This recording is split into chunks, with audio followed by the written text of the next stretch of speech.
हिंदी में यूपीएससी की तैयारी से संबंधित प्रोग्राम्स को देखने के लिए सब्सक्राइब करें स्टडी IQ IAS हिंदी। नमस्कार, बहुत बहुत स्वागत है आप सभी का स्टडी IQ IAS हिंदी में। मेरा नाम है अतुल जैन और जैसा कि आप सभी जानते हैं, आपके सामने मैं बहुत तरह के समाचार जो हैं, इंपॉर्टेंट खबरें लेकर आता रहता हूं। तो आज के दिन का एक इंपॉर्टेंट खबर जो मैं चाहता था कि उस पर मैं थोड़ी सी चर्चा आप लोगों के साथ जरूर करूं। हालांकि ये एक रूटीन खबर जैसा लग सकता है, लेकिन तब भी इसमें कुछ एक ऐसी चीजें हैं जिनके बारे में आपको जानना बहुत आवश्यक है। और यह समाचार है भारत के मुख्य निर्वाचन आयुक्त जो हैं राजीव कुमार साहब को सरकार ने, गृह मंत्रालय ने Z+ सिक्योरिटी देने की घोषणा की है।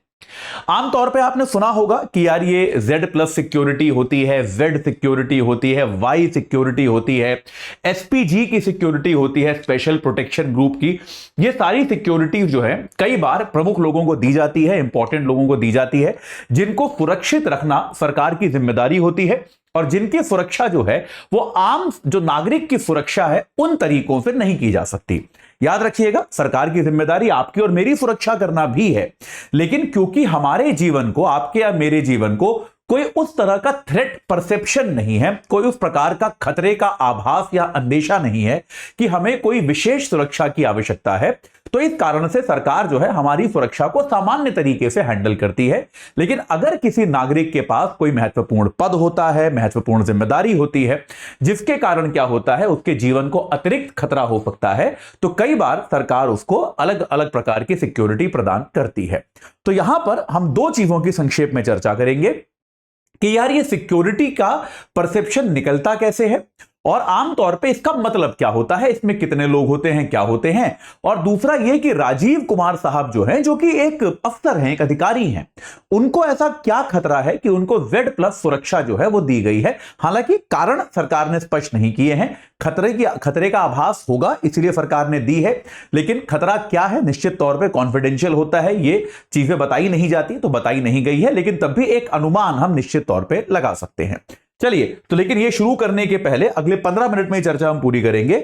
उसके पहले आपको बता दूं कि भाई 15 अप्रैल 2024 से, यानी कि बस कुछ दिनों बाद से शाम को 6 बजे हमारा P2I बैच शुरू होने वाला है। आप AJ लाइव कोड लगा के 29,999 रुपए में उससे जुड़ सकते हैं। 2025, 26 और 27 के हमारे जो अभ्यर्थी हैं उनके लिए बैच काम का है। अब इसमें आपको रोज 3 घंटे की लाइव क्लास मिलेगी, मेंटोरशिप मिलेगी, डेली प्रैक्टिस क्वेश्चंस मिलेंगे, टेस्ट सीरीज मिलेगी, हैंड रिटन नोट्स मिलेंगे, 18 किताबों का सेट मिलेगा, प्रिंटेड किताबें जो आपके घर पहुंचेंगी, और साथ के साथ अगर आप प्री क्वालिफाई करते हैं तो मेंस की तैयारी के लिए आपको हम दिल्ली बुलाएंगे, अपने कैंपस में अपने साथ रखेंगे, आपका रहना खाना पढ़ना सब कुछ इसी फीस के अंदर इंक्लूडेड होने वाला है। तो आप आज ही AJ लाइव कोड लगाकर इस बैच से जुड़ जाइए और अपनी तैयारी को एक सही आकृति, एक सही आकार प्रदान कीजिए।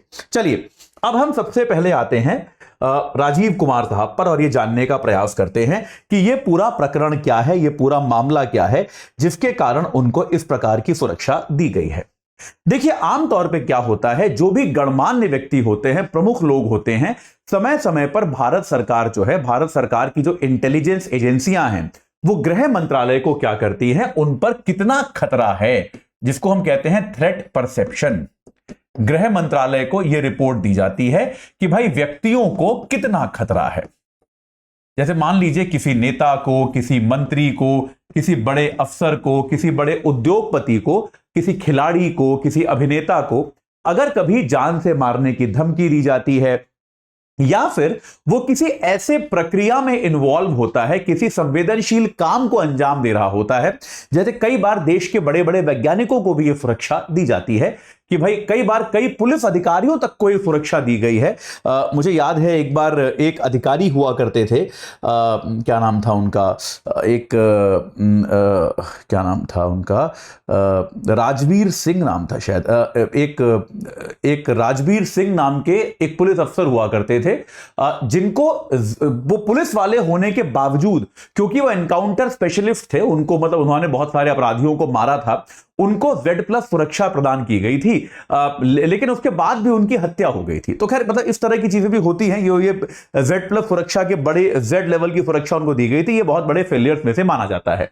तो खैर, गृह मंत्रालय को इंटेलिजेंस एजेंसी से रिपोर्ट मिलती है कि किस व्यक्ति को कितना खतरा है, और इस खतरे के आधार पर जो है गृह मंत्रालय आमतौर पर सुरक्षा के अलग अलग चरण जो है वो व्यक्ति को आवंटित करता है। तो जैसे सबसे भारत में देखिए, जो अगर आप सुरक्षा के चरण मान के चलें तो भारत में सबसे इलीट जो सुरक्षा मानी जाती है वो होती है प्रेसिडेंशियल गार्ड्स की, जो केवल एक व्यक्ति की सुरक्षा करते हैं, जो हैं भारत के राष्ट्रपति। भारत के राष्ट्रपति की सुरक्षा प्रेसिडेंशियल गार्ड्स करते हैं, जैसा कि नाम से ही स्पष्ट है। ये किसी और की सुरक्षा नहीं करते। राष्ट्रपति महोदया जो है द्रौपदी मुर्मू, उनकी सुरक्षा के लिए प्रेसिडेंशियल गार्ड्स बनाए गए हैं, ठीक है। उसके बाद एक होता है special protection group, SPG. SPG पहले भाई एसपीजी जो है अभी वर्तमान में किनकी सुरक्षा करता है? प्रधानमंत्री की, जो वर्तमान प्रधानमंत्री हैं उनकी, और उनके साथ रहने वाले परिजनों की, कि वो लोग जो प्रधानमंत्री के घर में रहते हैं ऐसे परिजनों की। याद रखिएगा कि पहले क्या होता था, कुछ वर्ष पहले तक 2019 तक प्रधानमंत्री की ये जो सुरक्षा है, ये एसपीजी की सुरक्षा ऐसे लोगों को भी दी जाती थी जो प्रधानमंत्री के साथ नहीं रहते लेकिन प्रधानमंत्री के परिजन हैं।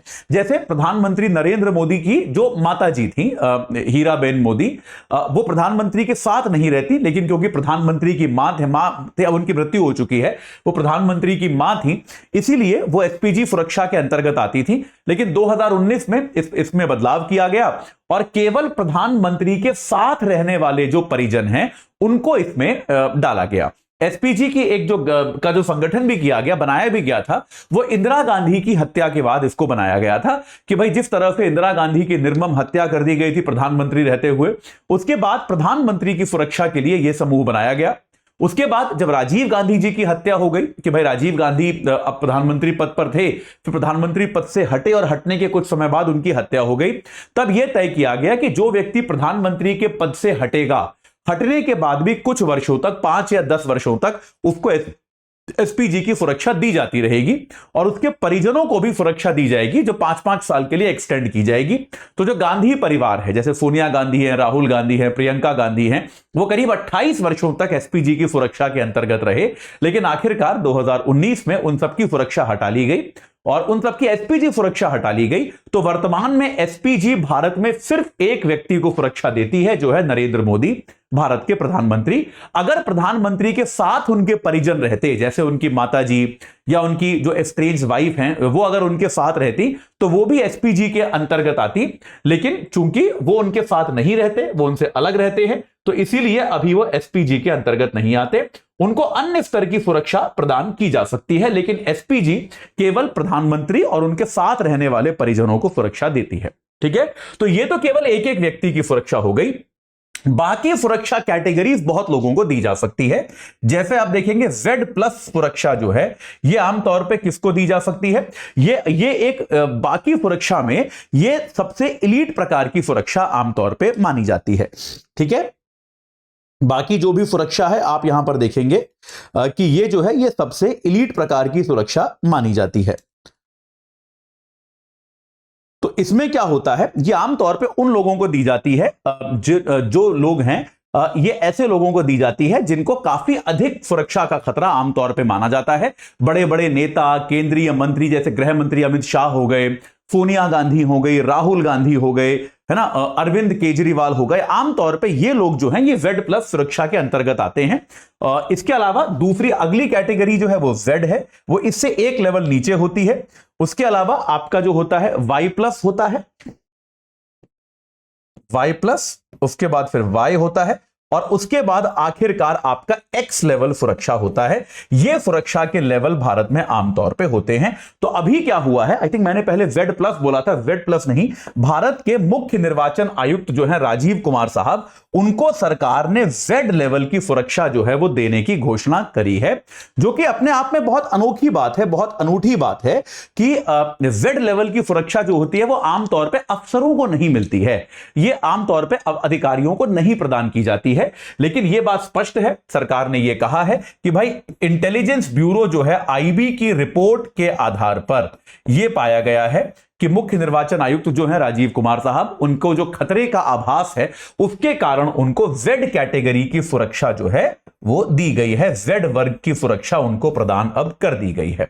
ठीक है, तो ये जेड वर्ग की सुरक्षा में क्या होगा, इसमें जो एक अधिकतम सीमा होती है वो क्या होता है कि जेड वर्ग की सुरक्षा में, इनकी सुरक्षा में 4 से 6 कमांडो तैनात होंगे।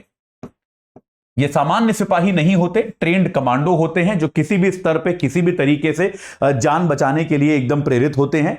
और 22 तक, अधिकतम 22 तक टोटल जो है जवान तैनात किए जाएंगे इनकी सुरक्षा में। वो इनके घर पे भी तैनात हो सकते हैं, कहीं अगर ये यात्रा कर रहे हैं तो वहां पर इनका रूट मैप किया जाएगा, इस तरह की चीजें जो हैं वो तैनात करी जाएंगी। इसके अलावा कम से कम 3 जो होते हैं वो व्यक्तिगत सुरक्षा अधिकारी इनको दिए जाएंगे, जो इनका पूरा, अगर ये कहीं जाएंगे तो भाई इनका रूट मैप वगैरह बनाया जाएगा और यह सुनिश्चित किया जाएगा कि इनका मार्ग जो है वो निश्चित तौर पे एकदम सुरक्षित हो, इनके मार्ग पर जो है वो किसी भी समय कोई दुर्घटना ना होने पाए। कम से कम 5 वाहन होंगे इनके साथ हर समय, जिनमें से कम 1 जो होगा वो बुलेट प्रूफ होगा। कम से कम 1 वाहन ऐसा होगा जिस पर गोलियों का असर कभी भी नहीं होगा। तो इस तरह की जो सुरक्षा जो व्यवस्था की जाती है ये जेड कैटेगरी में आती है, और ये जेड कैटेगरी की सुरक्षा जो है अब राजीव कुमार साहब को दी जाएगी। ये बात सरकार ने स्पष्ट कर दी है। ठीक है, तो अब यहां पर ये एकदम क्लियर है भाई, जेड कैटेगरी की सुरक्षा जो है सरकार ने राजीव कुमार साहब को दी है। अब यहां पे सवाल यह आता है कि यार राजीव कुमार साहब जो कि निर्वाचन आयुक्त हैं, जिनका काम यह है कि वो भाई चुनाव कराएं ठीक से, उनको इस प्रकार की सुरक्षा की क्या आवश्यकता है। देखिए, इस बात को समझिए कि जब भारत में चुनाव हो रहे होते हैं तो भारत में सबसे ज्यादा शक्तिशाली व्यक्ति कोई अगर होता है चुनावों की पूरी प्रक्रिया के दौरान तो वो मुख्य निर्वाचन अधिकारी होते हैं। कोई भी राष्ट्र विरोधी शक्ति अगर देश के लोकतंत्र पर हमला करना चाहेगी, देश के लोकतंत्र को कमजोर करना चाहेगी, तो इस समय देश के लोकतंत्र का सिंबल जो है, चिन्ह जो है, वो मुख्य निर्वाचन अधिकारी हैं, उन पर हमला किया जा सकता है। इसके अलावा हमने हाल ही में देखा कि निर्वाचन की प्रक्रिया के दौरान भी निर्वाचन आयोग की जो टीमें यहां वहां जा रही हैं, कई जगहों पर इन टीमों पर हमला किया जा रहा है, उन टीमों का स्वागत नहीं किया जा रहा, और आमतौर पर इनके खिलाफ राजनीतिक प्रदर्शन भी जो है वो आमतौर पर होते हुए दिखाई दे रहे हैं। तो इसीलिए एक तरह से ये मान सकते हैं कि सरकार ने एक तरह का ये सावधानी पूर्वक ये कदम उठाने के लिए जो है यहां पर इनको जेड सुरक्षा देने की घोषणा करी है। मैं इस बात को नहीं मानता व्यक्तिगत तौर पे कि उतना ज्यादा खतरा भारत में निर्वाचन आयुक्त को होता है, लेकिन तब भी निर्वाचन के समय इनके ऊपर कोई खतरा हो, इनके साथ कोई अशोभनीय घटना हो, उससे बचने के लिए यह एक अच्छा कदम है, एक सराहनीय कदम है कि आप इस देश के बड़े अधिकारी को जेड सुरक्षा प्रदान करें। ठीक है, तो ये जो है एक जेड सुरक्षा की व्यवस्था जो है अभी मुख्य निर्वाचन आयुक्त साहब को दी गई है, और उन पे जिम्मेदारी है कि वो देश में एक निष्पक्ष चुनाव कराएं, एक सक्रिय तरीके, अभी वो सक्रिय रहें अगले 2 महीने, और भारत में चुनावों की प्रक्रिया को अच्छे से खत्म करा पाएं।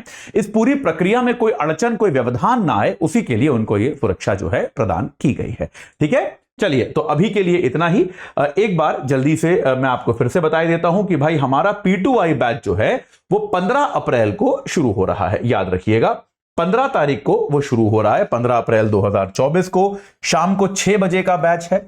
एजे लाइव कोड आपको लगाना है 29,999 रुपए में, आप उससे जुड़ सकते हैं। 2025, 26 और 27 में जो लोग एग्जाम देने वाले हैं वो इससे जुड़ पाएंगे। 18 किताबों का सेट भी इसमें आपको अब मिलेगा P2I की बाकी सारी सुविधाओं के साथ। तो बिल्कुल भी देर मत कीजिए, इमीडिएटली आप हमारे P2I बैच से जुड़ जाइए और अपनी तैयारी को ठीक प्रकार से चलाइए। इस चर्चा से जुड़ने के लिए आप सभी का बहुत बहुत धन्यवाद। हिंदी में यूपीएससी की तैयारी से संबंधित प्रोग्राम्स को देखने के लिए सब्सक्राइब करें स्टडी IQ IAS हिंदी।